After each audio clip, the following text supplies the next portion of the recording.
एक शिष्य था, किंतु उसका मन किसी भी भगवान की साधना में नहीं लगता था और साधना करने की इच्छा भी मन में थी। वे गुरु के पास गए और कहा कि गुरुदेव, मन लगता नहीं और साधना करने का मन होता है। कोई ऐसी साधना बताएं जो मन भी लगे और साधना भी हो जाए। गुरु ने कहा, तुम कल आना। दूसरे दिन वह गुरु के पास पहुंचा तो गुरु ने कहा, सामने रास्ते में कुत्ते के छोटे बच्चे हैं, उसमें से 2 बच्चे उठा ले आओ और उनकी हफ्ता भर देखभाल करो। गुरु के इस अजीब आदेश को सुनकर वह भक्त चकरा गया, लेकिन क्या करे, गुरु का आदेश जो था। उसने 2 पिल्लों को पकड़ कर लाया, लेकिन जैसे ही छोड़ा वे भाग गए। उसने फिर से पकड़ लिया, लेकिन वे फिर भागे। अब उसने उन्हें पकड़ लिया और दूध रोटी खिलाई। अब वे पिल्ले उसके पास रमने लगे।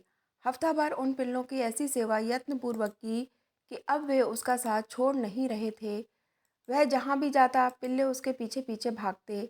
यह देख गुरु ने दूसरा आदेश दिया कि इन पिल्लों को भगा दो। भक्त के लाख प्रयास के बाद भी वह पिल्ले नहीं भागे। तब गुरु ने कहा, देखो बेटा, शुरुआत में यह बच्चे तुम्हारे पास रुकते नहीं थे, लेकिन जैसे ही तुमने उनके पास ज़्यादा समय बिताया, ये तुम्हारे बिना रहने को तैयार नहीं हैं।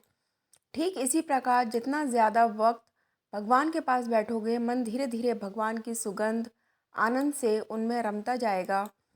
हम अक्सर चलती फिरती पूजा करते हैं तो भगवान में मन कैसे लगेगा। जितनी ज़्यादा देर ईश्वर के पास बैठोगे उतना ही मन ईश्वर रस का मधुपान करेगा और एक दिन ऐसा आएगा कि उनके बिना आप रह नहीं पाओगे।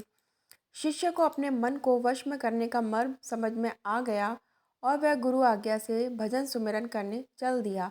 अगर आपको ये साखी पसंद आई तो प्लीज़ हमारे चैनल को लाइक और सब्सक्राइब करिए। Thanks for watching.